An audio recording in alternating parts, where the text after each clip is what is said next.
Guys, so this is the second short video this time about resistors. I reviewed the one we just made, and if you haven't watched that one, resistors part 1, do watch that before this. We looked at them from a practical point of view, so there was not a lot of maths in, as you know. It was more about how to identify types of resistors, and a little bit about circuits, the stuff we need to know. So I watched that through, and there's a few errors and things which I just want to talk about. A couple of things I wasn't very clear on, I think. So here we go. So the first one, we were looking at various types of resistors, and we found this one, which is upside down. So we found this one, and this is a 10k resistor. And I said this is a wire wound resistor, but I'm pretty sure this isn't a wire wound resistor. And the reason why is you wouldn't really get a value of 10 kiloohms by wrapping wire. I'm confident this is actually a high voltage resistor. Now, resistors are rated, as we know, in ohms, the resistance, and watts, the amount of power they can handle. And resistors, you think, don't really have a voltage rating, and that's kind of true. But when you get into very high voltage circuits, they do. A resistor, commonly, one of like the metal oxide ones, will kind of have like a track which spirals around the resistor, of metal oxide. So like a barber's pole, that's the best way to describe it. So we'll have a spiraling track of metal oxide, and depending on the type of metal oxide and how close together the spiral is, so therefore the length of the track, that gives you the resistance. But what can happen is when you get to very, very high voltages, you effectively you can get a situation where it arcs across between two sides of the spiral, and it basically burns the resistor out, that sort of arcing. And in normal situations that doesn't really occur, so we don't consider resistors having a voltage, but when we talk about very high voltages, yes they do.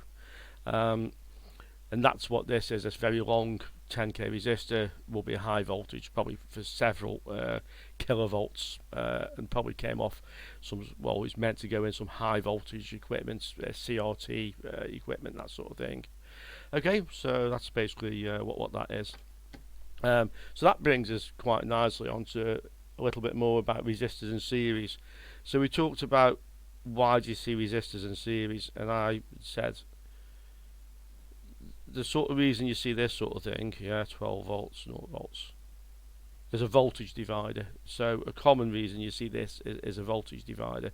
So if that's 10k and this is 1k, then the voltage here will be about a tenth of that. Actually, you can work it out. You add the two together, which is 11. You divide 12 by 11, then multiply it by 1, and that tells you the voltage here. But it's about 1 point something volts, If you really want to get a calculator, you can work out exactly what it is. So that's a voltage divider. But another reason, and you'll commonly see this, that you'll see resistors in series like this, going down to some sort of chip, and you'll see this on switch mode power supplies. You have a circuit something like this. And I've mentioned this before on some repair videos, but we'll do it in more detail.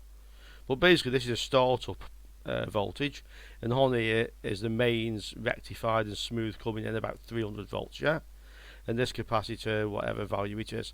So these will be high value resistors, typically like 1 mega ohm, 1 mega ohms, and you'll quite often see two in series like that. So it gives you a total of 2 mega ohm, and basically a small current flows, charges this capacitor, and when it reaches the required voltage, this chip switches on and starts driving the power supply. The reason you see this is down to this business over high voltage resistors.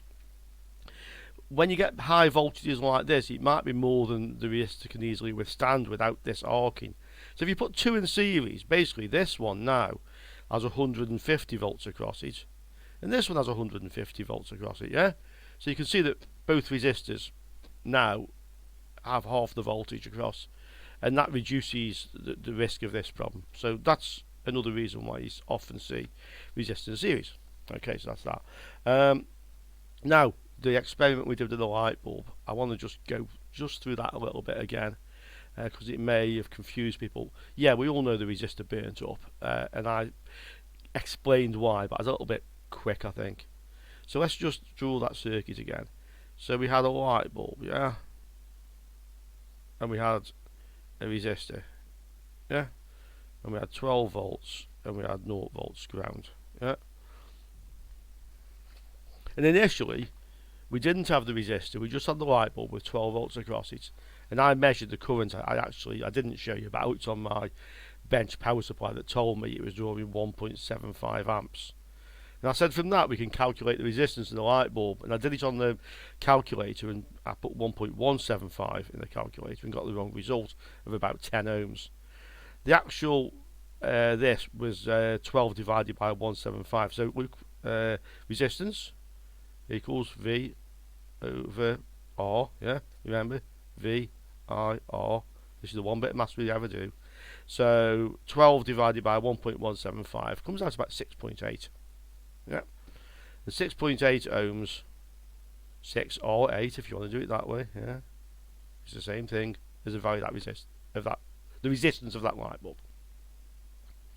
So we then put here an equal value resistor. It wasn't quite, but let's say it was an equal value resistor. Yeah, 6.8. And this is where I think I confused if you're a bit of a beginner, or hopefully maybe you knew what I meant. Okay, so what we now have is we don't have a total resistance of 6.8 anymore across the supply. We have 6.8 plus 6.8, which is 13.6, I think. Yeah, ohms. So the total resistance now is double what it was before. Yeah, that makes sense. So again, VIR, yeah. If voltage is the same, 12, and R is doubled, then I must be halved, yeah, to make the formula work. You can hopefully you can see that straight away, that if you double the resistance for the same voltage, you're going to halve the current, yeah. So the current flowing through the whole circuit now is not 1.75, it's half of that. 1.8, 0.9, it's a bit less than 0.9, 0.88, something like that, yeah. Something like that. I'm not brilliant at mental arithmetic, but the current is about 0.88 of an amp. Now it's not 1.75 amp. 0.8 is, yeah. So the current flowing down here now, let's just say 0.8 for easy. Yeah, 0.9. It's closer. 0.9. Okay. That current is flowing both through the light bulb and through the resistor. It's the same current flowing through both devices. It can't like more flow through one than flow the other. It's in one circuit. So that 0.9 amps is coming through both, yeah? And this is where we look at the wattage. Watts equals voltage times current. Okay? That's the other formula we ever really need. So what's the voltage? Well, this is a resistance voltage divider now. So this is 6.8 and this is 6.8. So at the half point here, if that's 12, that's 0. This must be 6 volts. So across the light bulb, we've now got 6 volts, and across the resistor, we've now got 6 volts. The same, because of the same resistance. So let's look at this formula. Watts equals V over I for the light bulb, yeah? Watts is now 6 times 0.9. 6 times 1 is 6. About 5.4, I think that is. See if that's good mental arithmetic. 5.4 watts on the light bulb. So the light bulb lights up dim, yeah, because it's only got half the voltage and it's only dissipating half the wattage now, yeah. The problem is that this resistor has also got 6 volts across the 0.9 amps flowing through it. So this resistor is also dissipating 5.4 watts. And the resistor is rated at 0.25 watts. And now you know, you can see what happens when you put too much voltage across the resistor, too much current through a resistor, effectively, because there's too much voltage and too much current, there's too much wattage. And when that happens, it burns up, and that's what happened, yeah? So I hope I've explained that a little bit better. If it's still not clear and anybody wants to go more, let's do it again a bit slower, yeah? But hopefully now that explains. And I then put here, if you remember, a 10 watt resistor, and it was fine. When you look at these wattages, that's not like the wattage the component will handle. It's the maximum wattage it can handle, yeah? It doesn't mean it will, it just means it can. If it goes more than that, it can't. It can't. So, that's those things. And I think this quite nicely brings me on to the next thing we need to talk about is we're repairing stuff, right? So, what we're really interested in about resistors, we're interested in what goes wrong with them, yeah? How do they fail? Because that's the most, that's the important thing to us. So let's have a look how they fail. And let's have a look at that one that burnt up. Let's see what happened to it, yeah? So I've got the burnt resistor here. And we can measure the resistance of this.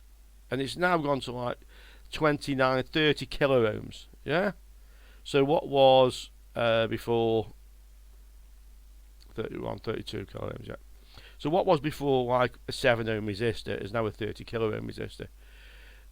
So that's what happens to resistors when they get overloaded. Right. What do you see on circuit boards? First of all, you'll sometimes see burnt out resistors. If you see a burnt out resistor, I'll pretty much 99%, 99 point something percent of the time, that resistor burnt up for a reason.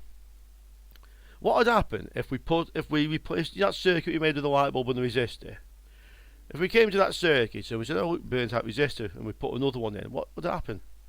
Well, you know what would happen. I don't need to tell you what would happen. The resistor would burn up again. Because in that case, the circuit is badly designed, yeah?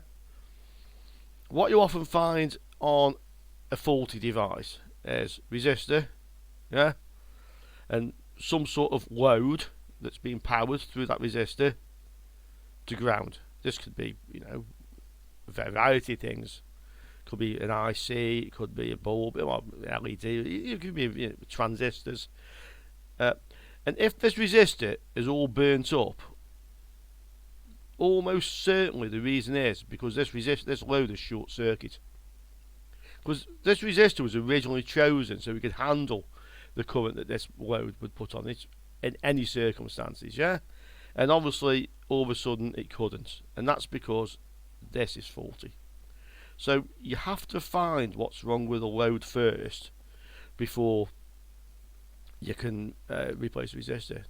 It might be, for instance, that you've got a resistor powering some sort of socket on the unit that goes to, you know, or something else like a wired remote or something, yeah, and you got sort of something like this, yeah, and this resistor all burns up. If you got that, it may well be you can't find a short, and the reason being because something that was plugged into here was faulty, was short, yeah. I'll put 12 volt, it could be any voltage, yeah. So if you see this sort of thing and you can't see a short, I mean, there could be something like, it could be bent pins in here shorting, that happens, but if you can't see it, it's probably because somebody plugged in something that was short or plugged the wrong thing in there that wasn't meant to plug in there. So that's an obvious thing, but, you know, worth keeping in mind. So that's basically how resistors normally fail. They'll either burn up or they'll go high resistance. So you'll get a resistor that started off life as a 33 kilo ohm, yeah, and over time it's become 150 kilo ohm. When resistors fail, they go high. I mean, this one's gone high. This burnt one, because I've measured one, it's gone high, just in a more spectacular manner, yeah. So that's the second reason. One, burnt, yeah. Check short circuit load. That's what you need to do, yeah. 2, high. It's gone high. Normally that's just a faulty resistor.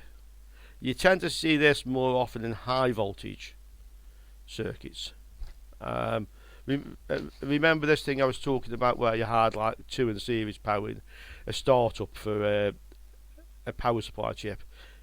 You'll quite often find one of these on high circuit or open circuit. There's nothing wrong. I mean, there's no short here. And even if there was a short here, the resistance is so high that the amount of current flowing into a short is hardly any different from the amount of current flowing into this load, because this has probably got like 12 volts when it's powered up. And if you just gone from like 12 to 0, you've now got 300 across here rather than 288. It doesn't make a difference, you see. So when you find these sort of things, high or open circuits, that's just a faulty resistor, yeah. Third one, noisy. This will be a resistor, a film resistor, usually, could be a carbon, like one of these, which has got a microscopic crack through it, usually. And that microscopic, with a bit of vibration, will cause a break, or change in temperature can do that as well. And you can sometimes have a noisy resistor. You'll spot them on audio equipment because you'll hear the crackling noise or sort of noise. They're harder to spot in digital circuits and stuff like that. These can be troublesome to find. But if you do find one, it's a faulty resistor. Yeah.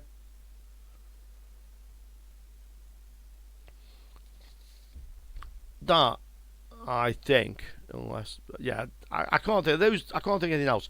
Resistors, when they fail, they always go high resistance, apart from the noisy. Yeah, these will go high, and resistors, when they fail, go high. It's almost impossible for a resistor to fail where the resistance goes low. But keep that in mind, because that's important. That's important when you're checking circuits. Resistors, I'll say never. And they say never, but it'd be so rare to find one that got on low in value.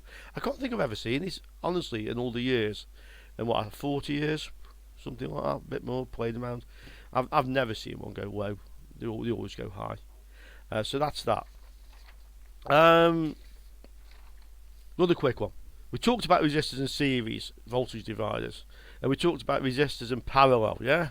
But we didn't really talk about why do you have resistors in parallel. What's the point of having resistors in parallel? We know that if you put like a 10 and a 10 in parallel like this, you get 5 ohms. But why not just take a 5 ohm resistor in there? What's the point? Did you not have a 5 ohm resistor? Yeah. So the reason for this, most common reason for this, is to do with wattage and current. Remember that light bulb? This is a perfect example. Light bulb, yeah? And I stuck here a 10 ohm, no, it was a 7.5 ohm, 10 watt resistor, the big one, yeah? I put the 10 watt resistor in there, and then it's fine. The light bulb, it can handle the wattage, this can handle the wattage. It's a very inefficient circuit because this is just wasting power doing nothing other than getting hot. But it works, yeah, okay. But what would happen if you didn't have a 10 watt resistor? Okay.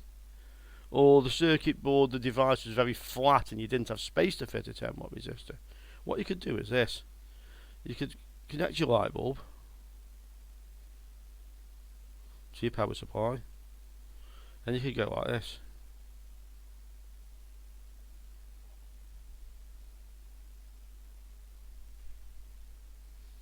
Ten of them.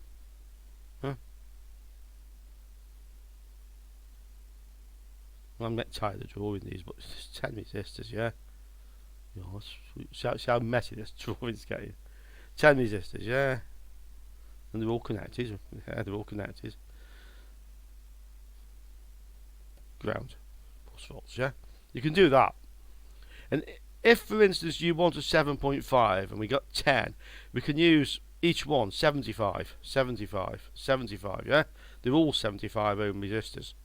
And when they're in parallel, 10 of them in parallel will produce 7.5.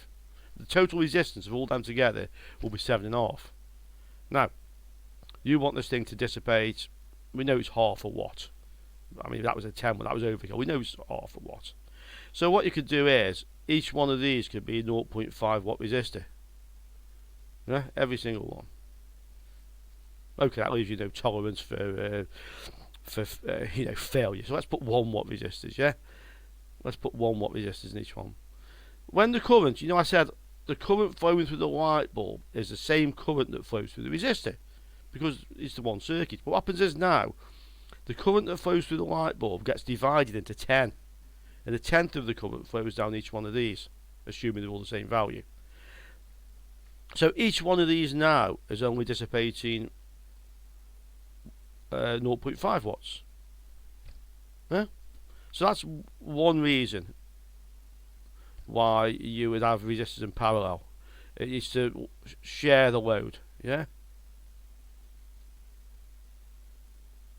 The other reason you see this is why you have resistors in parallel is to get a very low resistance. If you want a really low resistance, you'll probably often find that you've got, like, you know, 4 0.2 ohm resistors. So you'll have 0.2, each resistor will be 0.2 ohm, yeah, like this. Not only is it sharing the load, but also the total resistance now is 0.05. So that's, you know, 0 or 0.5, that's the way to do it, so 0.05 or 0.05 ohm. Keep repeating it, but you'll remember it. So that's the two reasons why you see resistors in parallel. We know how they fail now. One other one, a little variable. Remember the variable resistors, the one we were turning, these things, and the little horseshoe thing that fit on the circuit board. The way these fail, normally they'll either go noisy, so when you move this is going, and that's caused by dust, especially in the straight ones, because they're open to dust. So they'll fail when they're noisy, or these little rivets you see here, yeah, which effectively go to the wiper in the ends of the horseshoe shaped thing. One of these effectively breaks the contact, so they go open circuit at one end or the other end, or they go open circuit in the middle. That's your most common failure on one of those type of resistors. I left myself some notes. Anything else? One more thing then, and then we have really finished about resistors. How often do they fail? Yeah, it's quite common, you know. It's quite common to find burnt out resistors, especially ones that have been induced by something else going short circuit. So you should keep some in stock, you know. The good thing is they're cheap. I mean, they're really cheap. This will depend on what kind of work you know, what kind of repair you're working on. But on AliExpress here, if you search for like resistor kit, yeah, you'll find all these sort of things. So for example, like I've clicked on one or two, 500 pieces, 50 values of quarter watt resistor, and there's like 500 there for, like, well, it depends where you're ordering from, €3.50 with free shipping to here. Okay, you'll wait till May the 5th, but you know, if you order them now, they'll be here in the future, and that will give you, look, some common values there, yeah.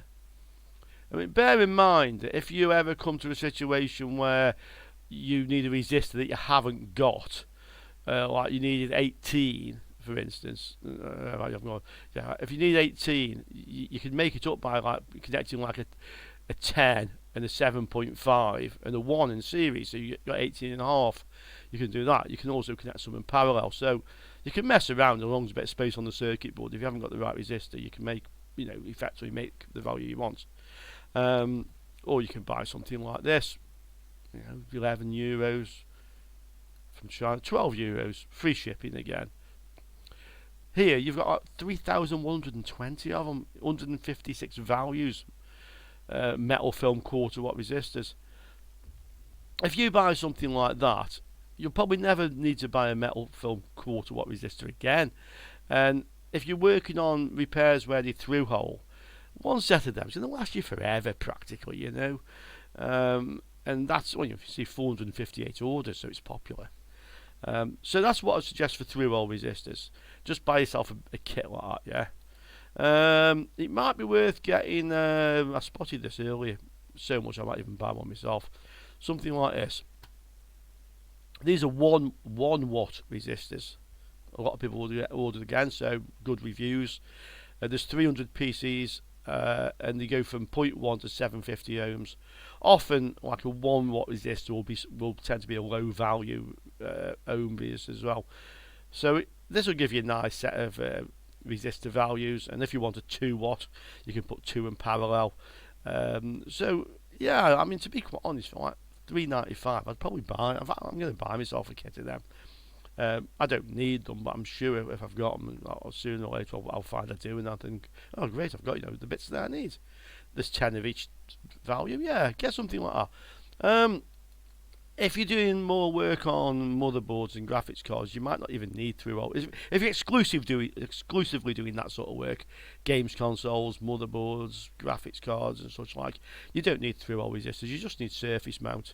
If, like me, look, you've seen what I work on, a whole variety of stuff, and I buy a whole variety of stuff, you need both, yeah?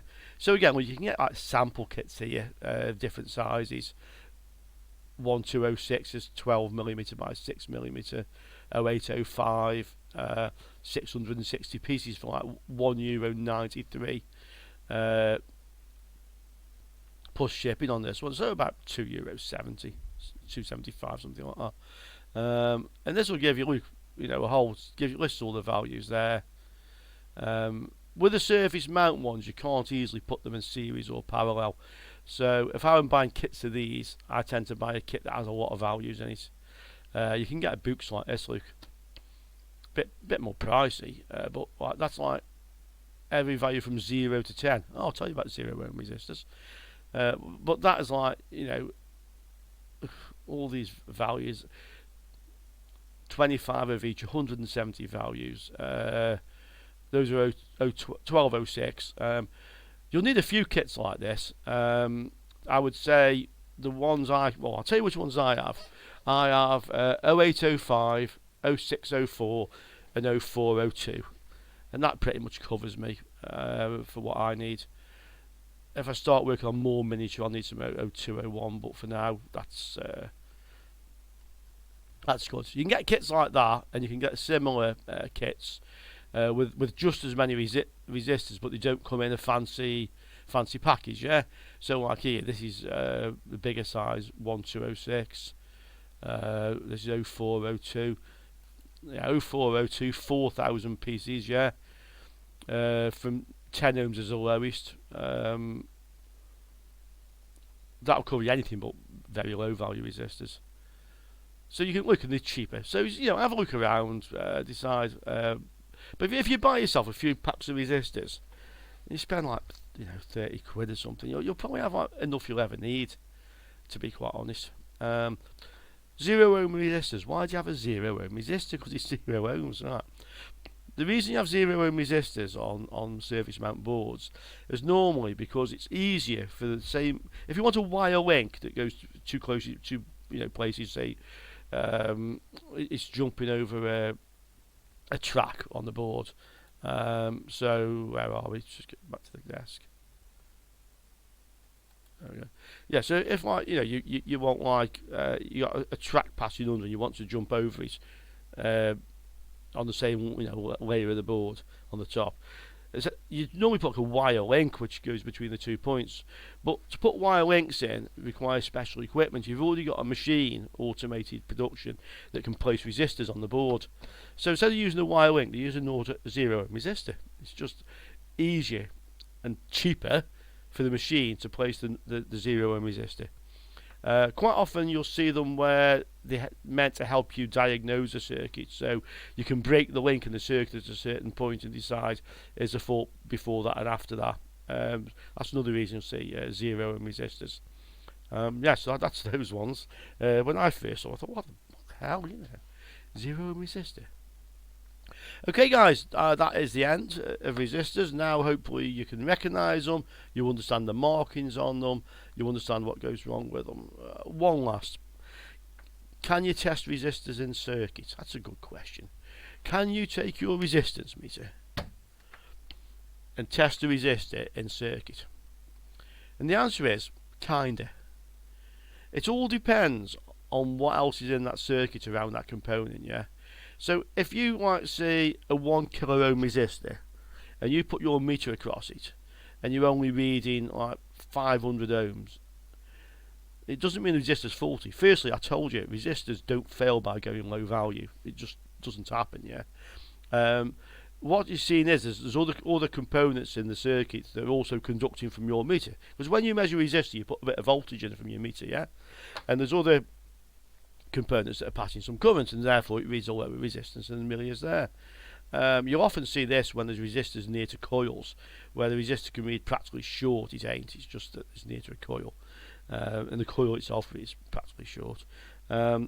So you can measure them in circuits, and if you read a low resistance, lower than the markings, that probably doesn't mean anything. The only way to find out would be to take the resistor out and test it, but I think you're wasting your time because they just don't fail that way.